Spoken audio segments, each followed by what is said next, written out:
How's that? Good afternoon, everybody. My name is Jim Lighthizer, and I am very blessed to be president of the Civil War Trust. And we have a very, very big day today that we're going to be talking about. But before I do that, I'd like to introduce some folks here that should be introduced, particularly from my perspective. And the first group is on my board, so that's very, very important to me. The chairman of the board, Mike Granger, from Franklin, Tennessee. Handsome guy, isn't he? Don't you think?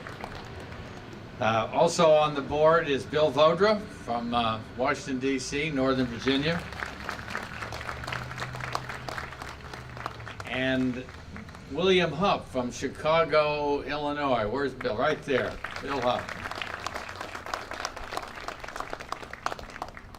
We also have some folks here that we have been working fairly closely with that I'd like to introduce. We're going to be hearing from the executive director, Jack Warren, but I'd like to introduce some of the hierarchy of the Society of Cincinnati. These guys are big wheels. They're the Supreme Allied Commanders, so to speak. By the way, how's this for a background, guys? I mean, I've never done one like this. You know, next it's going to have to be the Lincoln Memorial, or it's all downhill. Let me introduce the President General, Ross Perry. Ross, stand up, you handsome devil. The Vice President General, Jonathan Woods. Jonathan? And number 3, it's still important though, and that's Ples Lunger, Secretary General.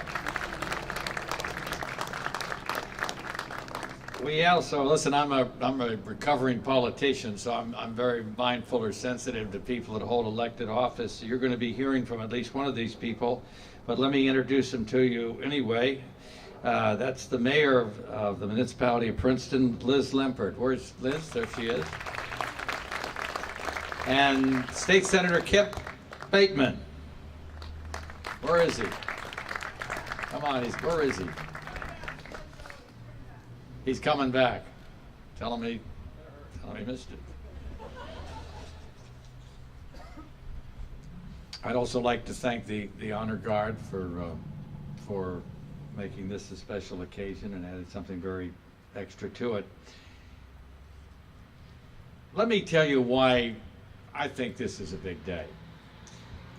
As I said, I'm privileged to be president of the Civil War Trust, and the Civil War Trust, for those of you that never heard of us, is the premier American heritage land preservation organization in the United States.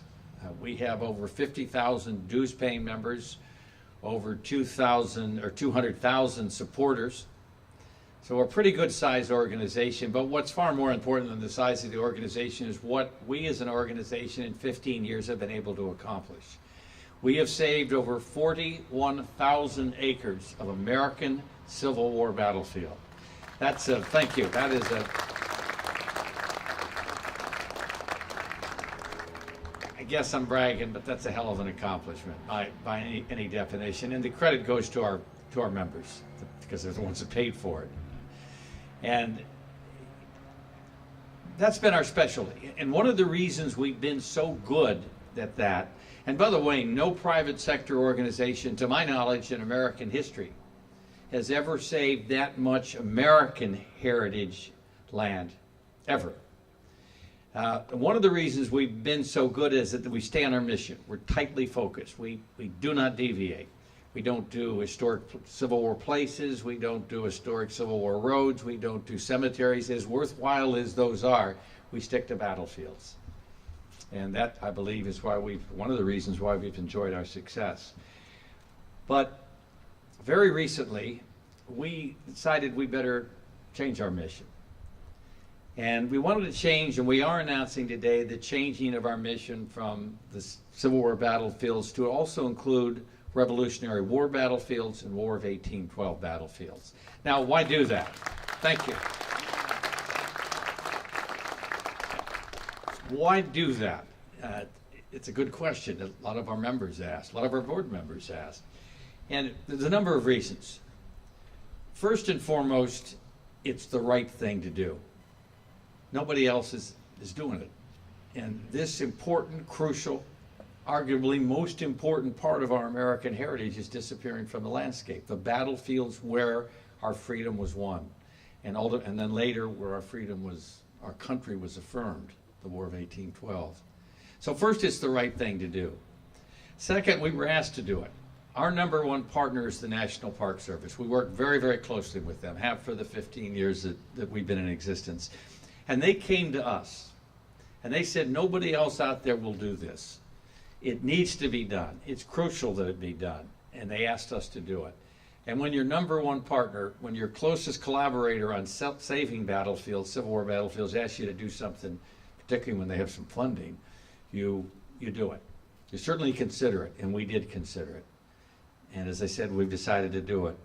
And the last reason is this. If we don't do it, and I've implied this or suggested this, it's not going to get done. And it is what made us. The Revolutionary War, and everybody here knows this, if we don't have a successful Revolutionary War, we're not the United States of America. So the Rev War said what we are. A free democratic republic. The War of 1812 affirmed that. And the Civil War says who we are. An American people with equality for all, amongst other things. So it makes sense that we do this, particularly given the fact that if we don't do it, it's simply not going to be done. And that's why I'd like to, so we announced something, and it's called Campaign 1776. It is a special project of the Civil War Trust, and I'm asking Bill Huff, he's the handsome gentleman there, to unveil. Is that the logo? I can't see it. That's good. You can't always trust Bill to do the right thing. He did it this time. Campaign 1776. Now, one thing I'd like to just say as an aside, particularly for those of you that are members of the Civil War Trust, the Civil War battlefield preservation mission is always going to be number one for a variety of reasons, but probably the most practical reason is this. There is over 200 to 250,000 acres of core Civil War battlefield that needs to be protected that's not protected right now. So we're never going to run out, at least anytime soon, of Civil War battlefields to protect. You put that in the context or compare it with the Revolutionary War and the War of 1812 battlefields where you're looking at 10 or 15,000 acres. So the Rev War is going to be a new important part of this organization, as will the War of 1812 preservation. But the Civil War is always going to be our number one priority. It just by definition. Armies were bigger, battlefields were bigger, 7 battles a day for 4 years, a whole lot more battles. But we are tremendously excited to be announcing this today. And I can tell you this, as president of this organization, when we get into something, we get in it to do it right. We get in it to be the best in the world at what we do. And I can pledge you, or make this pledge to you, that we're going to give this one terrific all-out attack. It is going to be an effort, and we're going to succeed. The only question is to how great. But we're going to make this a successful campaign. This campaign is 1776. And the reason we're going to do it is because it's our American heritage. It defined who we were.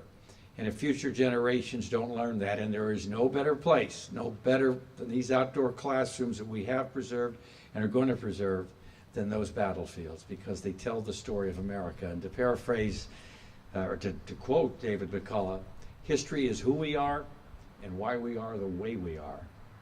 So I pledge to you, we're going to do this right. And we got 50,000 members, or almost 50,000, that'll back me up on that. Now,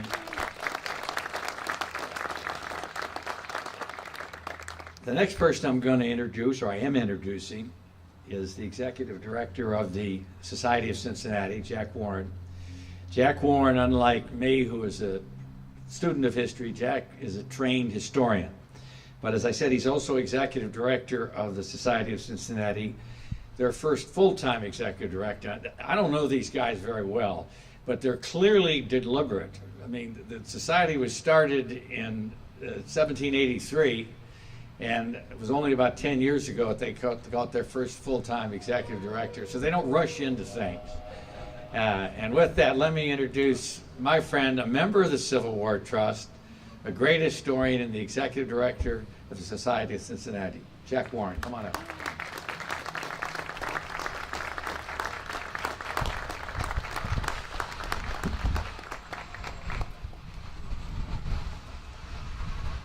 Good afternoon. It's a remarkable privilege today.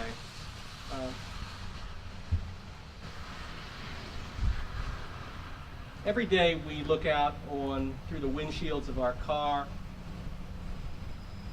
at a wilderness of highways and strip malls and traffic lights, and it's easy for us to conclude that that's what America looks like, and that here in the crowded East Coast, whatever places of natural or historic importance that can be preserved have been preserved, or that they are already lost.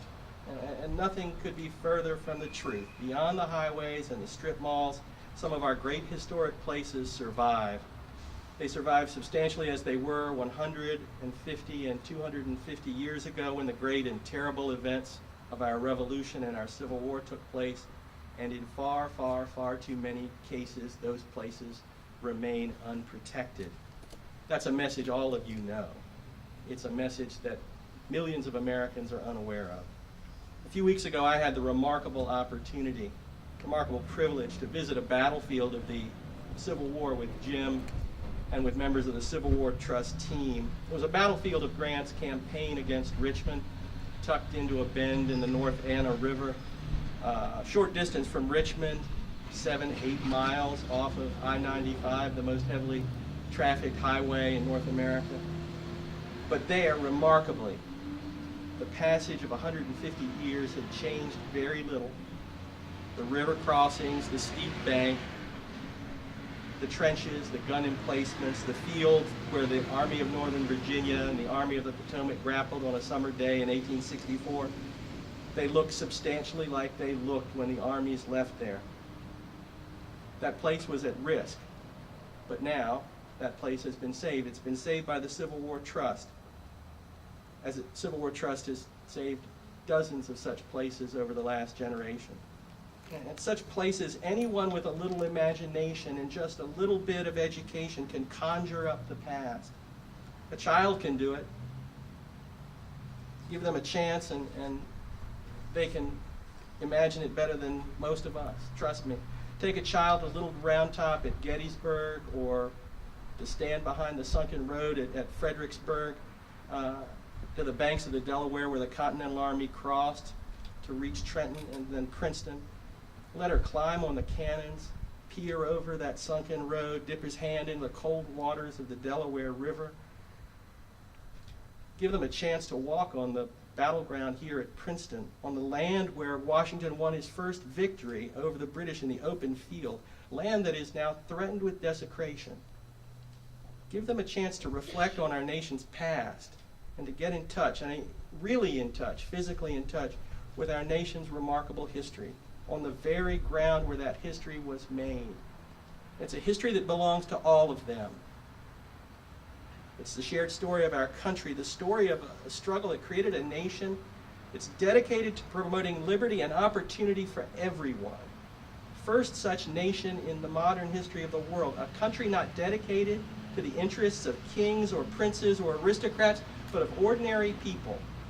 We've come to take that for granted. God bless us that we get to take it for granted, that we have had the privilege of living for more than 200 years in such a country. Our revolution articulated ideals of universal freedom that will spread over the entire world. It challenged the legal foundations of slavery and built the legal and intellectual principles that led to the extension of the blessings of liberty to everyone regardless of race, sex, religion, or national origin. Our revolution was, in short, the most important event in the modern history of the human race. And we must never lose sight of the fact that that revolution was won by brave men on fields of battle. men who risked and in many cases lost their lives to secure the freedoms we enjoy. Those battlefields are sacred places. Many of them are long lost. They're buried beneath the asphalt of Brooklyn or the sprawl of Philadelphia and Trenton, and consumed by construction at Boston and New York. But many survive beyond those highways and the strip malls, and there the great drama of our war for independence can still be imagined and remembered. We can save these places, and thanks to the leadership of the Civil War Trust, we will. Now, they do their shared work, our shared work, the old-fashioned way. We're a very old-fashioned organization, the Society of Cincinnati, and so we deeply appreciate this. They raise the money, they pay for the land, and they either hold it in trust for the American people or they turn it over to national or state organizations that will ensure its perpetual preservation. It's a thing we like at the Society of the Cincinnati. 200 years ago and more, our founders created our organization, and they dedicated that organization to perpetuating the memory of what they called that vast event, the achievement of American independence by force of arms. Now, our friends at the Civil War Trust make every use they can of federal and state money, and they've won the support of hundreds of thousands of Americans who admire what they do and who understand the urgency of their work. And that's why our organization, the American Revolution Institute of the Society of the Cincinnati, has joined forces with the Civil War Trust in this project. The American Revolution Institute is the public arm of our organization, the Society of the Cincinnati. It was founded, our society, in 1783 by the officers of the Continental Army with this purpose in mind, to preserve the memory of that great event. Now, George Washington and his officers, they were fearless men on the battlefield. But they were afraid that future generations would forget the sacrifices that they had made, the struggle they had made in what was the longest war ever fought on North American soil, a war that had gone on for 8 long years.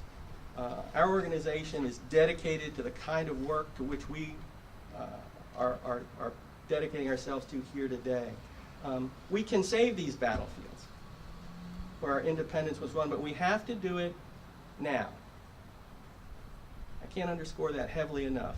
We cannot have this conversation in 50 years. We cannot have it in 20, and in some cases we cannot have it in 10. I suspect here at Princeton we cannot have it in 10. I know they have been fighting the good fight here for a long time, and they need to win, and they need to win now. These places are often threatened by the very economic success that our revolution, which provided for a dynamic economy built on opportunity for ordinary people, the very success of our revolution helps to threaten these sacred places. And places like the battlefield here at Princeton are put under continuously mounting development pressure. We must preserve these places as memorials. Don't think of memorials merely as wonderful things made of stone and bronze, but memorials in the true sense of the word, places that stir our memories, and the memories of our children, and our children's children, and our children's children's children. The people who won our revolution deserve these memorials. They spent anxious days and sleepless nights. They endured hunger and cold. They went into battle with a handful of bullets in their hand, and they dared the greatest military power of the late 18th century to achieve their liberty and our liberty, and the liberty that our children and all generations of Americans to come will enjoy, and indeed the liberty that will spread over every corner of this globe. That's the significance of the American Revolution. It is the world's revolution in favor of the liberty of ordinary people. It is one of the greatest movements in the history of mankind. We cannot fail to preserve the places where those victories were won. To do so would be horrendous. Now, the revolutionaries called their struggle the glorious cause. It's shot through all the literature of the American Revolution, their letters, their correspondence, their diaries. They talk continuously of the glorious cause, preserving their memory and the battlefields where they fought, defying all the odds and won our independence. That can be, should be, is our generation's glorious cause. And like Washington and his army, despite the odds, we will prevail. We need you to join us, and we need hundreds of thousands of other Americans to join us in spirit and in substance. And we need to reach into our pockets when we need to and help our friends at the Civil War Trust embracing this mission. Now, I get a really unusual privilege. I get to pass this microphone back to Jim. But before you hop up, I have to thank you. Thank the Civil War Trust, thank your board for embracing this mission. One of the problems that we've faced is those of us who care deeply about the memory of the American Revolution is that we're fragmented, scattered all across the country. There are groups like the Preservation Society here in Princeton, but they're all over the country. They struggle these sort of in these fights. We need national leadership. We need an organization like the Civil War Trust with a proven track record, the ability to do this. It was nothing at all for me to convince the board of directors of the Society of the Cincinnati and our officers to embrace a partnership with the Civil War Trust because it succeeds. We're so proud of what you all have done. We know we're going to be proud of what you do in the future, both on battlefields of the American Civil War and of the Revolutionary War. This is for us an extraordinary moment, and we couldn't be prouder or more pleased as an organization to be allying ourselves with you. It's important to us, it's important to the country, and it's important to the future of the country that we do this thing. Thank you, Jim.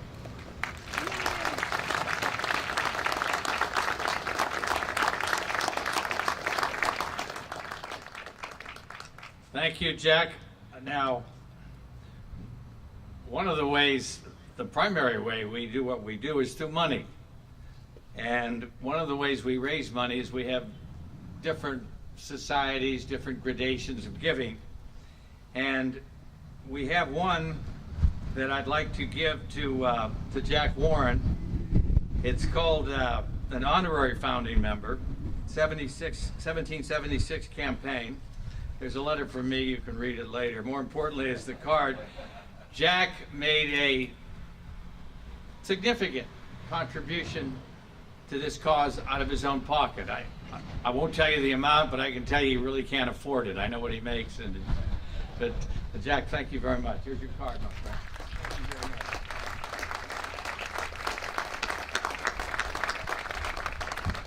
I always like introducing guys who give us money. It's always... So if you want to talk, start writing a check. The second part of what I'm going to talk about is a deal. The way the Civil War Trust operates is we like to focus on a specific real estate transaction. We then put it on a map. The map tells you where the property is. It tells you the context of the rest of the battle, what happened on that battle, troop movements, and we send it to our members, and they often send us money. That's the product, if you will. The other way we operate, or part of our business model, is we like operating with partners. The more the merrier. And in this case, we've got the state of New Jersey, and they are the lead horse on this. And he'll be speaking later. Don't come up, but let me introduce his name. Let me introduce him, but more importantly, let me see if I can pronounce it. Richard Boornazian. Did I get it right? Pretty good, huh? Give Richard a round of applause. The other person I did introduce, and that's the mayor of the municipality, if that's what you call yourself, of Princeton. Okay, I got that right. And that's Liz Lempert. So they're the partners, and we also have another partner, and I'm going to ask him to come up and speak. His name is Jerry Hurwitz. Jerry called me, the first time I met him, he called me on the phone. I answered it. About 45 minutes later, I hung up. Jerry is, I don't know exactly what your title is, but I'll call him the Supreme Allied Commander of the Princeton Battlefield Society. But let me tell you what Jerry is more than anything else. He is an indefatigable fighter. I described him to the CBS Sunday morning folks as a bulldog. But Jerry, I've thought about that more, and a more appropriate description would be a crocodile, because not only does he sink his teeth deep into you, he'll eat you. this guy is a tough fighter. He's going to give us a little bit of the history of the Battle of Princeton, and that's the other thing I left out, by the way, the most important thing. The other thing about deals, we like real history, real significant history. And we're announcing today a purchase with the state of New Jersey and with the municipality of Princeton, the D'Ambrisi property, which is 4.6 acres, its core battlefield. And of course, you heard, and you will hear even more, about the importance of the Battle of Princeton. And it was important, very, very important. The first American victory over British regulars with George Washington there. One other very important point, which nobody in this audience I don't think knows, probably the most important thing, and that is George Lighthizer fought in that battle. And that was the first Lighthizer of what turned out to be a long line of horse thieves and otherwise dismal people of very poor character. But seriously, the first Lighthizer was George Lighthizer, and he actually fought in this battle. How's that for a German indentured servant? We haven't come very far, but you know, we're still trying to get there. It's a wonderful thing about America. Jerry Hurwitz, come on up, Jerry.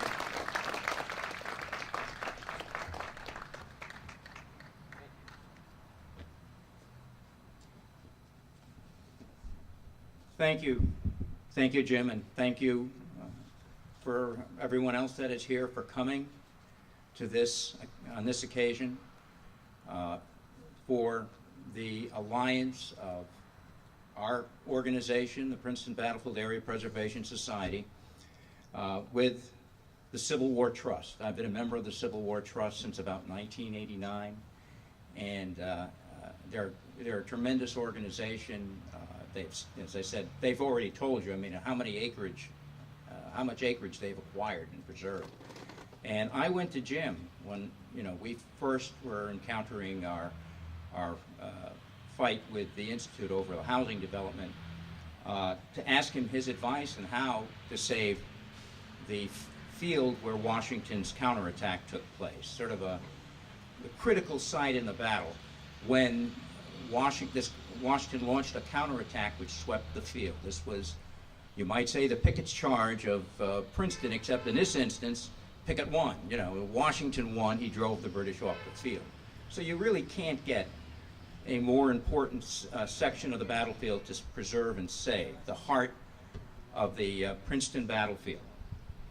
And our organization, the Princeton Battlefield Area Preservation Society, was founded back in 1971, and before I was here, I didn't know anything about this, and it was, you know, it was formed in response to a threat to the battlefield at that time by the Institute for Advanced Study for the Building of Housing, and that's how that our organization got started. And of course, we're still here, and we're still fighting the good fight.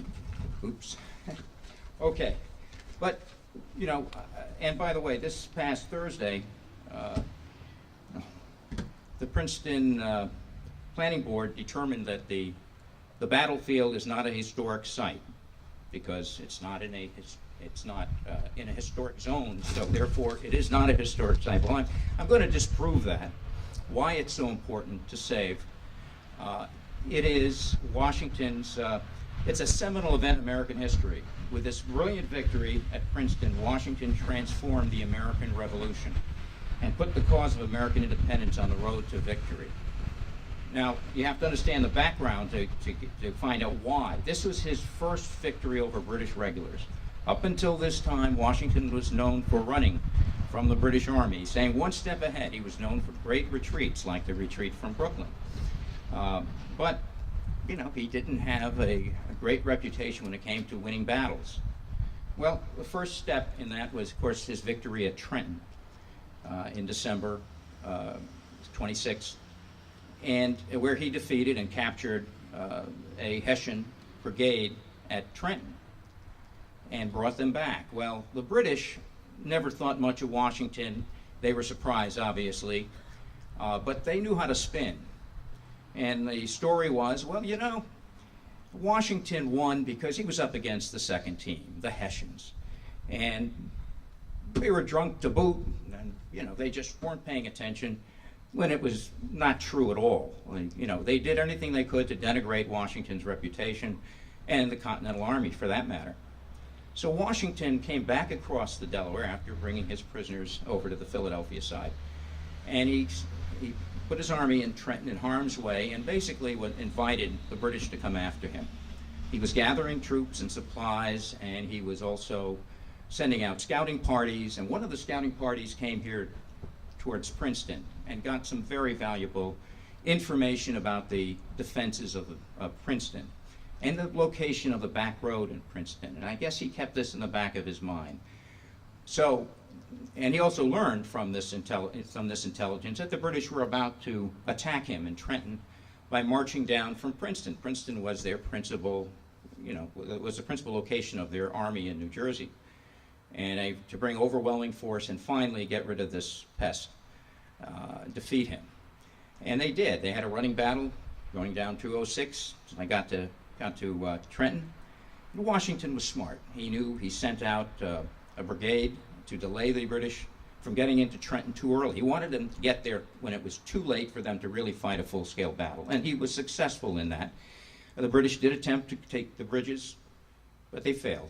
And Washington and Cornwallis, the British commander, basically went, the battle ceased at that point in time. And they looked upon what was, we're going to resume the battle in the morning. And that's exactly what Cornwallis thought. He was going to finish off Washington in the morning. And Washington had a council of war, and he pretty much knew that that could be a very likely scenario. To lose the Continental Army could be the end of the revolution. And he wasn't willing to take that kind of risk. But he also didn't want to retreat. So, again, all that intelligence that he had gathered before, he conceived a plan to march around the flank of the British Army and interpose his army on their line of communications to their principal supply depot, which was in New Brunswick, and pick up capture the garrison at Princeton, a brigade that was located here. In other words, repeat what he did at Trenton. And this is very, very audacious, because he's going to do this in the middle of the night. Remember, he just fought a battle. He's got to take his army and march them that 13 miles around the flank of the British Army on a very bad back road, freezing cold temperatures, and not be detected. Not be detected. When you move 5,500 men, you make a lot of noise. And Washington tried to put on a show with having fires lit and activity going on in camp, so to speak. But the British pickets were not deceived, and they reported this back to Washington. Back to Cornwallis, their commander-in-chief.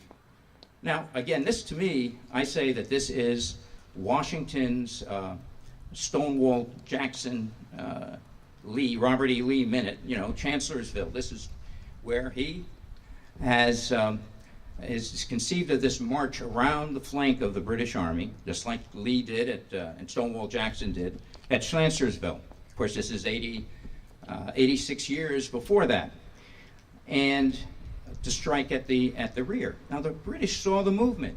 They misinterpreted what Washington was doing. They never conceived he would be that audacious to actually take his army, his whole army, and march them out, exposing them to complete destruction by the British Army if the British Army knew what he was doing, which of course they didn't. And Washington to attack do a surprise attack at Princeton. Now, he did. He made it up here. He was undetected. Fortunately, it took him longer than he expected. He wanted to be up here at nighttime, but he didn't. He arrived here. The sun was coming up. But he knew he was on a back road where his troops could not be spotted by the British, because they're looking on 206, the main road. But what he didn't know was that Cornwallis was so confident that he was going to bag Washington in Trenton that he had ordered the whole garrison, except for one regiment, to march to Trenton in the first thing in the morning. So essentially what you have happening is that Washington is coming up the back road toward Princeton, and the British garrison is marching on 206 towards Trenton, and they're doing it simultaneously. And of course they don't know, neither one knows that this is what's going on.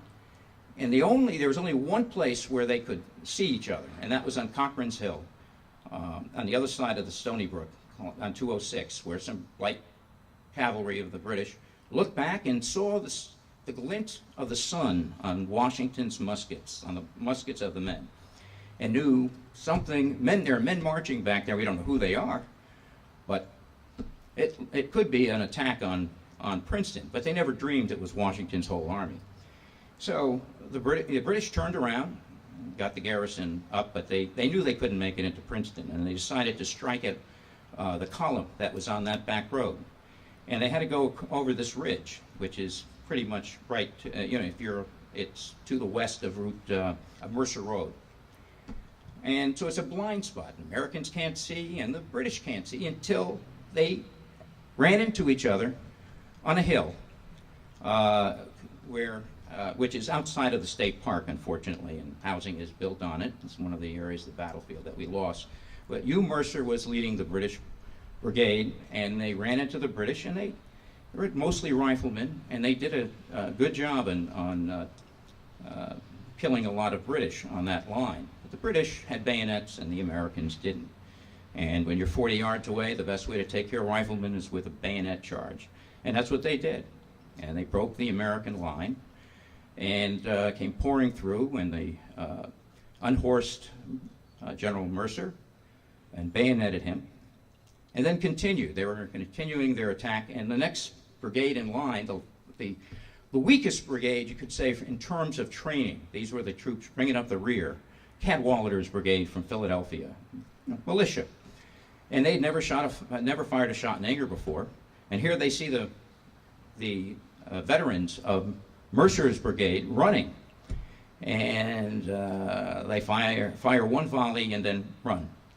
So Washington's got a quarter of his army running off the field, and this is a catastrophe. It's the weakest part of his army, and he has to rally those men, bring them into battle, because he knows now that Cornwallis in Trenton knows Cornwallis is already starting back up to Princeton. Washington has to win and get out of town. And indeed, that's what he does. He rallies those men. He brings in other troops that are all strung out on the road conveniently to do a double envelopment of the British line. And he attacks across the field, the field, some of which is on the state park, some of which is on the Institute land going all the way across. And he's in the front lines leading his men, and some men thought he was going to be killed by the volleys that were being fired, and of course he wasn't. And the Americans drove the British off. They captured the hill, and there we have Washington's victory over the British regulars. So within a week of the British claim that Washington could never beat British regulars in the field, here he is, driving off a brigade. And therefore, he'd say, like winning his spurs, he won that engagement, and a lot more was at stake than just winning the engagement. It was destroying the British reputation of invincibility.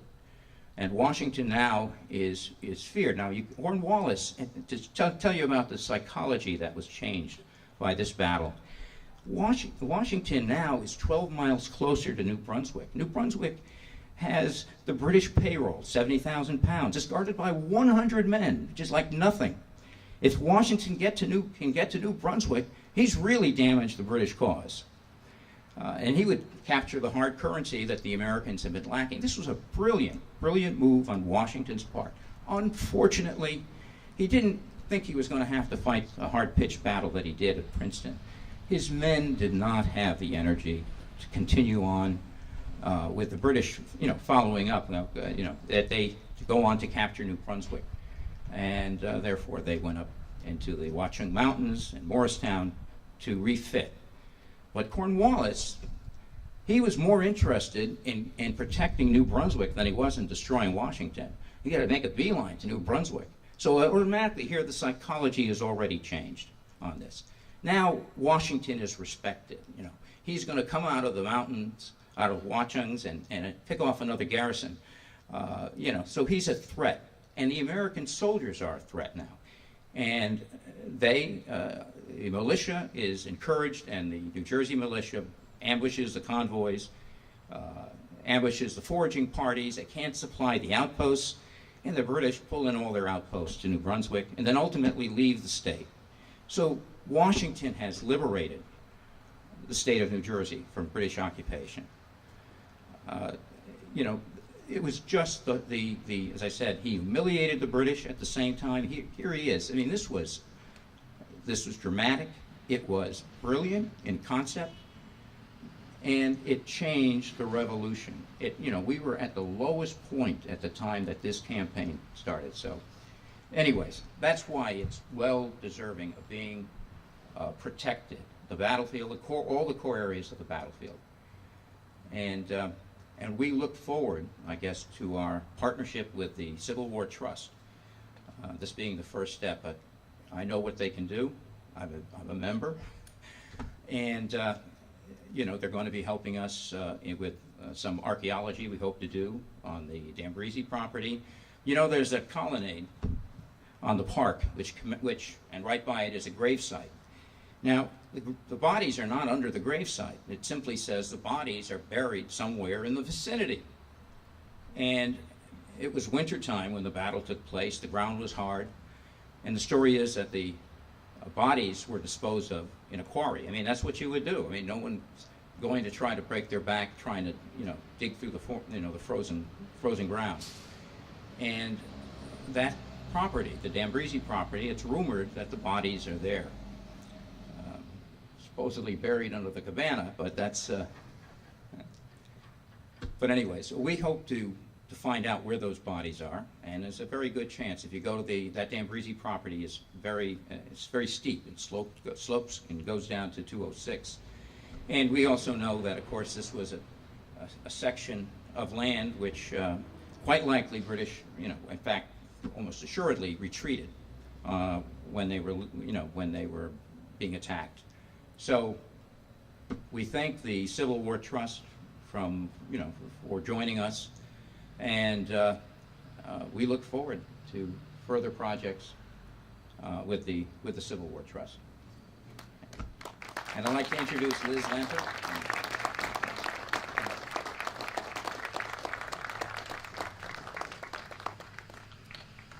Thanks, Jerry. You may not have noticed that was a 4-minute speech. But thank you very much. It's now my great privilege and pleasure to introduce the mayor of the municipality of Princeton, Liz Lempert. Liz, 3 to 5 minutes. I'm not kidding. You're a pro. You know, come on up.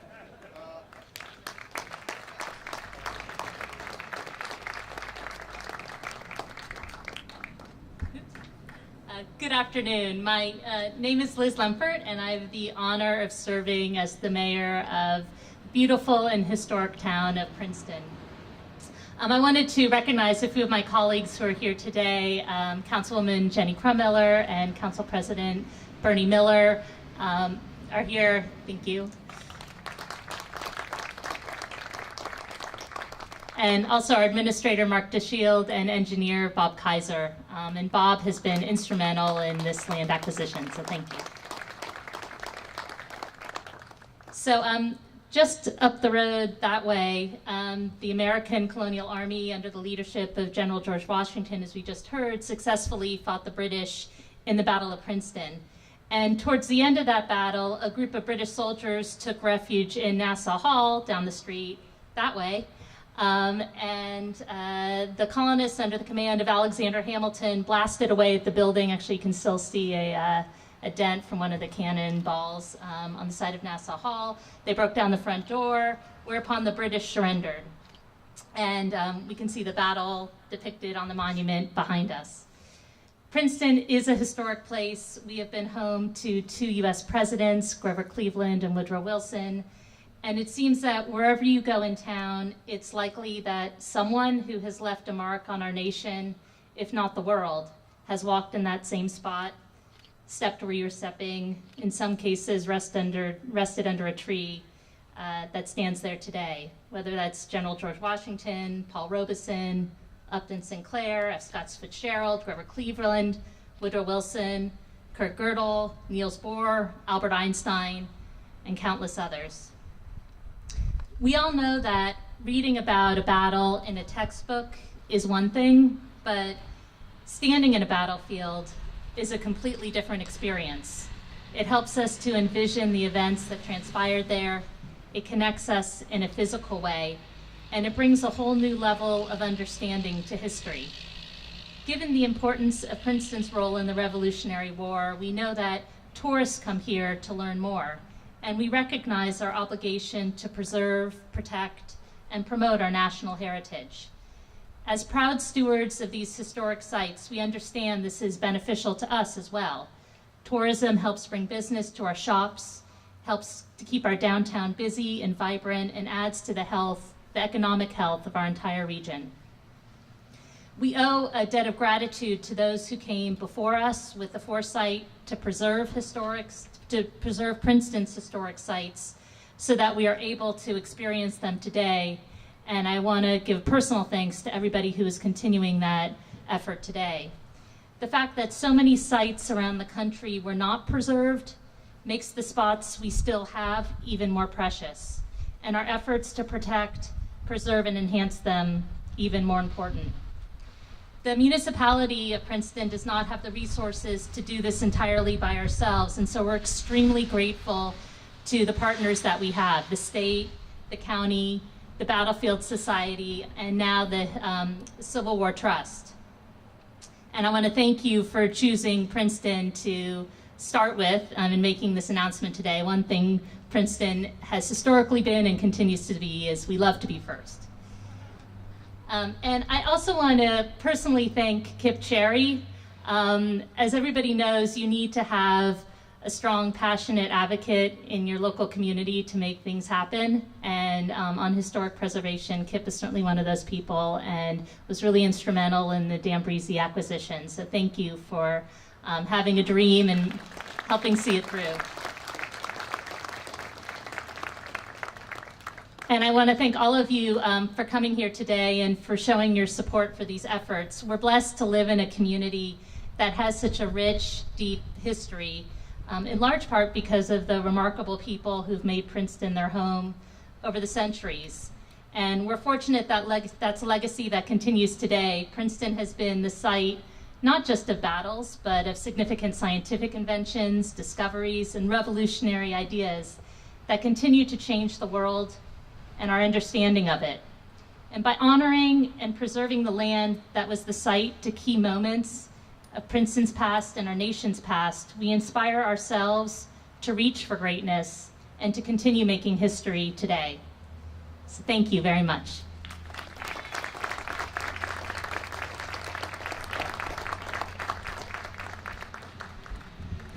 Thank you, Madam Mayor. That was, your speech was music to my ears.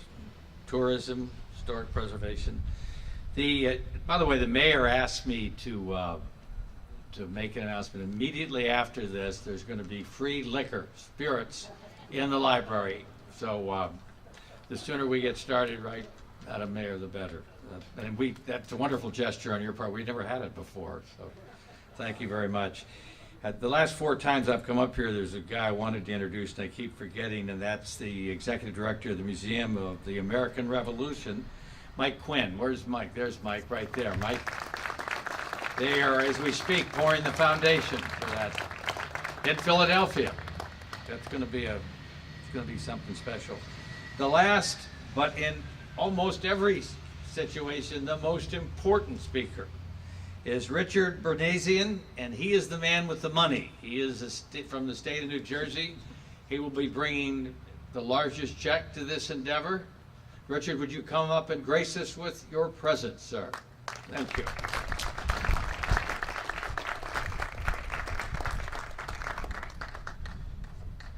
Yes, it came out of my checkbook, personal. Good afternoon, everyone. I was born in Philadelphia, raised on that side of the river, and Valley Forge was a great historic site. And when you grow up in Pennsylvania, you learn Pennsylvania history, and we barely knew anything about New Jersey. I am now a New Jersey resident, proud of it. What I'd like to say, and everyone should leave with this, is that New Jersey was the destination. They left Pennsylvania to come over and fight the most historic battles. More battles were fought in New Jersey soil than anywhere else in the Revolutionary War. So I remind everybody when I'm out trying to preserve lands, New Jersey was the destination, and that's where we won the war. Our landscape is steeped in tradition and history. Before I move on about the destination, a park superintendent is here from Washington Crossing State Park, where we have many historic buildings. Neil, thank you for being here. Where we preserved, I think, about 8,600 acres. Is that right? Some close to that. And again, the destination where Washington came to win these battles. While I'm on it, Mark Texel, could you stand up for a second? Mark is the director of the State Park Service. And right down the road is the Ambrizzi property that will connect to the Princeton Battlefield State Park. Everyone, or most people, have bought a house, they've done real estate. But when you deal with the state and nonprofits and multiple levels of government, these things are not easy. These are like commercial transactions. They take a long time. There's a dam on the property. We don't like dams. They take a lot of maintenance. It had to be repaired before we bought it. A lot of people stepped up to the bar to make this purchase a reality, and they all need to be thanked. I'm really the wrong person to talk about history, but so let me stick with money. On behalf of the governor and on behalf of Commissioner Martin, in the last about 6 to 7 years, Green Acres, our land preservation program, has committed $12 million for Revolutionary War sites, the preservation of Revolutionary War sites, and part of our National Heritage Program. It's so important to partner. Nobody has all the funds. Nobody has all the expertise.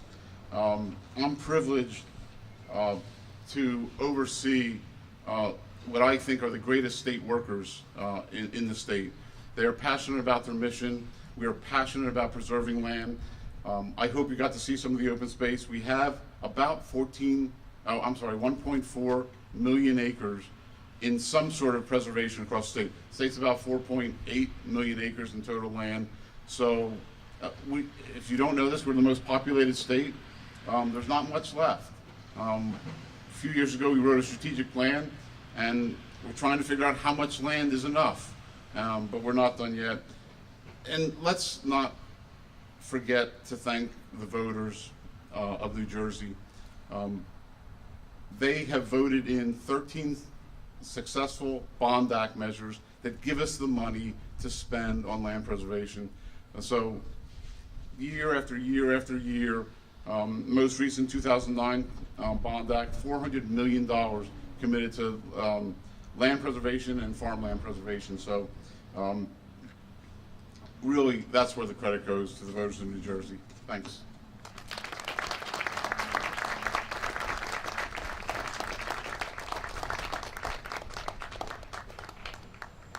Thank you, Richard. The guy not only brings a lot of money, he's brief. So it doesn't get any better than that. Thank you. According to my script, that concludes the ceremony. Remember the mayor's kind offer. You're a wonderful lady.